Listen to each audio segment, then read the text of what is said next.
Eu sou Mário Persona e essas são as respostas que eu dei aos que me perguntaram sobre a Bíblia. Você escreveu contando que frequenta há anos uma congregação que ensina a salvação pelo batismo, frequência ao templo e obras da lei, cujos membros dizem receber revelações diretamente do Espírito Santo como se fosse pão quente saído do forno. Com tudo isso, você ficou em dúvida se poderia perder sua salvação por pintar as unhas ou usar maquiagem. Você ainda conta que depois que começou a frequentar essa denominação, desenvolveu síndrome do pânico e vive em constante pavor da morte e do inferno, o que tem afetado em muito a sua vida. Com o tempo, você passou a acreditar que quanto mais dura e rígida for a doutrina de uma igreja, maiores as chances de se alcançar a salvação, mas você confessa não ser capaz de seguir todas as doutrinas dessa igreja. As suas angústias são as mesmas de muitas pessoas sinceras que me escrevem contando da pressão e do terrorismo psicológico que sofrem dentro desse e de outros sistemas religiosos igualmente legalistas e exclusivistas. Hoje, muitos saem dessas igrejas precisando de tratamento psiquiátrico por conta das ameaças de fogo e enxofre para quem não reza segundo o seu catecismo. Isso quando a pressão não acaba levando ao desespero, à devassidão e até ao suicídio. Eu digo devassidão porque alguns, depois de caírem num pecado grave e receberem dos membros dessa organização uma sentença de perdição eterna, sem possibilidade de perdão, mergulham na bebida, nas drogas e na prostituição. Quando você está dentro de um sistema assim, de duas uma, ou acaba sofrendo de problemas psicológicos por não ser capaz de lidar com o jugo que é colocado sobre você, ou então se acomoda e vira um fariseu hipócrita, posando de justo, de pessoa fiel, de pessoa obediente, vestindo a roupa que a denominação determina. Jesus denunciava pessoas religiosas assim. Ele dizia: ai de vós, escribas e fariseus hipócritas, pois que sois semelhantes aos sepulcros caiados, que por fora realmente parecem formosos, mas interiormente estão cheios de ossos de mortos e de toda imundícia. Mateus 23, 27.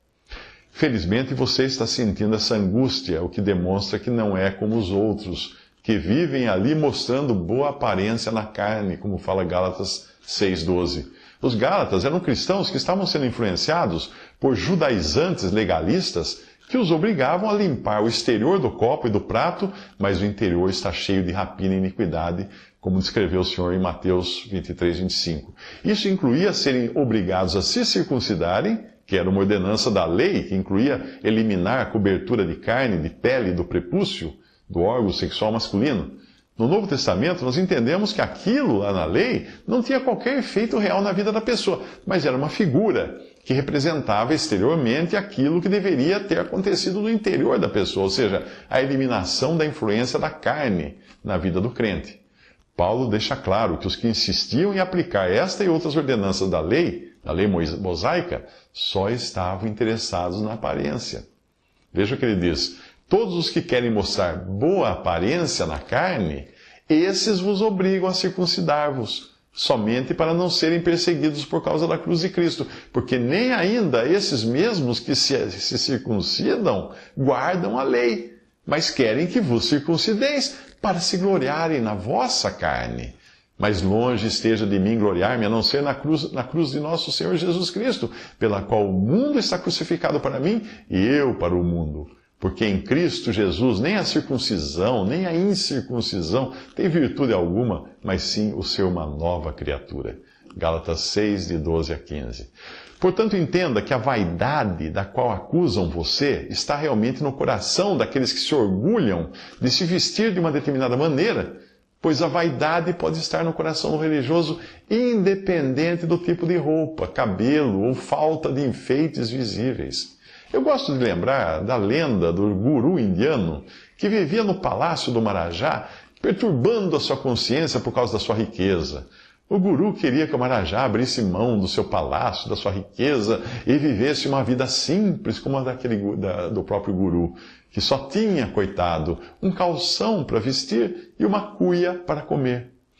Um belo dia, enquanto o Marajá ouvia paciente as acusações de materialismo feitas pelo guru, um grande incêndio irrompeu no palácio e todos precisaram correr, salvando apenas suas vidas, nada mais.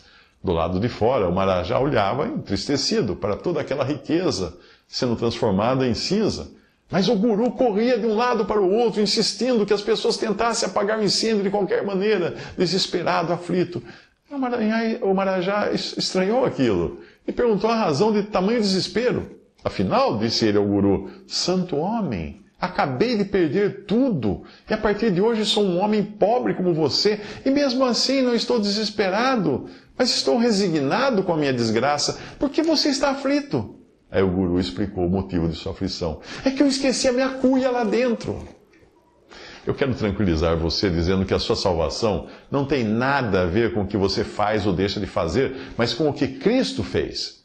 Você recebe totalmente por graça a salvação, que é um favor imerecido. E nem mesmo é você quem a conserva válida até morrer ou Cristo voltar. É Ele que não deixará que coisa alguma abale essa sua posição na qual Ele coloca o crente. Jesus é quem garante que não é você quem conquista a vida eterna, mas é Ele quem a dá e também fala da garantia eterna e imperdível dessa salvação. As minhas ovelhas ouvem a minha voz, eu conheço-as, elas me seguem, dou-lhes a vida eterna e nunca, nunca, nunca, jamais, nunca hão de perecer. E ninguém, nem o diabo, nem o próprio salvo, ninguém as arrebatará da minha mão. Meu Pai que mas deu é maior do que todos e ninguém pode arrebatá-las da mão de meu Pai. João 10, 27 a 29. Se alguém ensinar que a sua salvação depende da roupa que você veste, de algum ritual de batismo, de pertencer a uma determinada congregação, ou de qualquer coisa que venha de você, essa pessoa ou igreja que diz isso, nunca conheceu o evangelho verdadeiro da graça. Se a salvação fosse por mérito, Cristo não precisaria ter vindo morrer. Nós nada podemos fazer por nós, além de crer no Salvador e recebermos dele a certeza de vida eterna. Porque pela graça sois salvos por meio da fé, e isto não vem de vós, é dom de Deus, não vem das obras para que ninguém se glorie. Efésios 2, de 8 a 9. Jesus também assegurou que a vida eterna é algo que você recebe e tem agora mesmo em vida.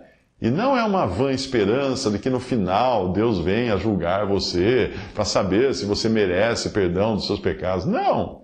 Ao contrário, o crente nem sequer entrará em julgamento, em juízo. Não será julgado o crente. Na verdade, é de Jesus quem fala isso. Na verdade vos digo que quem ouve a minha palavra e crê naquele que me enviou, tem agora a vida eterna. E não entrará em juízo, não entrará em condenação, mas passou da morte para a vida.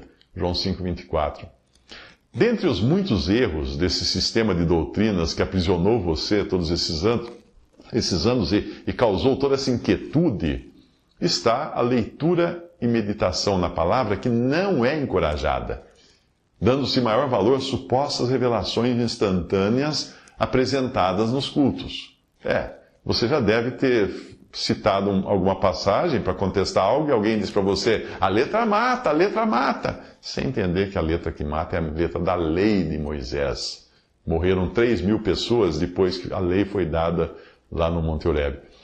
A falta de apreço pela palavra de Deus nesse sistema religioso que você está, chegou a tal ponto que recentemente a organização, os líderes da organização, sim, porque existe um corpo de liderança, excluiu ou alterou, e até alterou letras de hinos que diziam que a Bíblia é a palavra de Deus, trocando isso pela afirmação errônea de que a Bíblia apenas contém a palavra de Deus. Bom, assim fica mais fácil de explicar, caso alguém venha contestar que alguma doutrina ou costume ensinado ali, ou profetizado, não esteja de acordo com a Bíblia.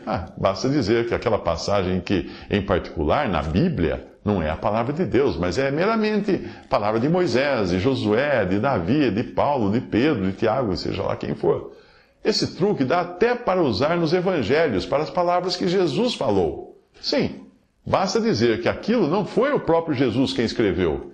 Portanto, não é a palavra dele, mas sim de Mateus, de Marcos, de Lucas, de João, que escreveram o que eles acharam que Jesus teria dito. Percebe? Ali se acredita também que somente o batismo que os seus membros promovem é verdadeiro, e só os batizados assim podem ser salvos, Com isso, fecham os portões do céu, pelo menos pelo período de quase 2000 anos, já que a organização só passou a existir no início do século XX. Antes disso, a graça e o batismo verdadeiro que alegam possuir ali não teriam sido possíveis. Essa religião faz também uma estranha mesmo, distinção entre saudar um irmão com a paz de Deus e a paz do Senhor.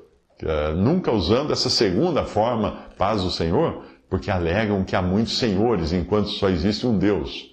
Ora, será que alguém não é capaz de discernir de que Senhor está falando quando diz a paz do Senhor? Na minha cidade eu tenho um amigo chamado Jesus. E eu sei bem que quando eu oro ao Senhor Jesus, não é com esse amigo que eu estou falando. Se essas pessoas lessem a Bíblia e não versículos isolados, veriam que logo após a palavra de Deus dizer que há muitos deuses e muitos senhores, ela deixa claro quem são o Deus e o Senhor para o crente. Veja a passagem. Porque ainda que haja também alguns que se chamem deuses, quer no céu, quer na terra, como há muitos deuses e muitos senhores, todavia para nós há um só Deus, o Pai, de quem é tudo e para quem nós vivemos, e um só Senhor, Jesus Cristo, pelo qual são todas as coisas e nós por Ele. 1 Coríntios 8, de 5 a 6. Alguns dessa seita costumam me escrever fazendo perguntas curiosas, do tipo: só posso dormir vestido? Não posso ir à praia? Não posso usar bermudas? Posso andar sem camisa? Só posso orar de joelhos? Seria motivo de riso essas perguntas se não fossem justamente regras assim, que levam muitos ao desespero, principalmente se você morar numa região quente demais, se trabalhar de salva-vidas numa praia, você não vai poder trabalhar de roupa, se for carteiro no Brasil ou policial na Austrália, onde o uniforme são bermudas, e coisas semelhantes. A falta de estímulo para que leiam a Bíblia leva a esse tipo de ignorância, que não sabe que Paulo e Silas, na prisão, não oraram de joelhos, porque eles estavam com os pés presos num tronco, no chão, deitados ou encostados na parede, no máximo, mas não dá para ajoelhar com o pé preso no tronco. E havendo-lhes dado muitos açoites, os lançaram na prisão, mandando ao carcereiro que os guardasse com segurança, o qual, tendo recebido tal ordem, os lançou no cárcere interior e lhes segurou, lhes prendeu os pés no tronco. E perto da meia-noite, Paulo e Silas oravam e cantavam hinos a Deus, e os outros presos os escutavam. Atos 16, 23 a 25. Nós não vemos Paulo e Silas falando assim: carcereiro, por favor, vem soltar o pé do nosso tronco, nós precisamos ajoelhar para orar. Não. Muitos dessa religião me perguntam se podem ler a Bíblia sem camisa ou de bermuda. Ora, a fé vem pelo ouvir, e ouvir, a capacidade de ouvir, pela palavra de Deus. Quando nós lemos a Bíblia, nós estamos ouvindo a voz de Deus a nos falar. Você conseguiria imaginar um Deus, pequeno, entre aspas, tão limitado, que só conseguisse falar com as pessoas se elas estivessem vestidas de uma determinada maneira? Esse Deus minúsculo, foi inventado por religiões que colocam 1000 restrições para as pessoas se aproximarem dele. São como aqueles discípulos sem noção que desejavam impedir os meninos de se aproximarem de Jesus. Sempre que alguém disser a você que Deus não poderá fazer algo por você, pode ter certeza de que há alguém querendo usurpar o poder que pertence a Deus. É alguém que quer se tornar o seu Deus, para você precisar recorrer a Ele sempre que tiver necessidade, como se fosse um porteiro do céu que decide quem pode ou não falar com o seu chefe. Será que Isaías deixou de ser profeta, de falar com Deus ou ouvir a voz dele, enquanto andou nu durante 3 anos? Então disse o Senhor: assim como o meu servo Isaías andou nu e descalço por 3 anos. Isaías 20, versículo 3. Pense nas muitas pessoas que são pegas por um tsunami, por uma enchente ou por uma enxurrada e são despidas pela força das águas que arrancam suas roupas.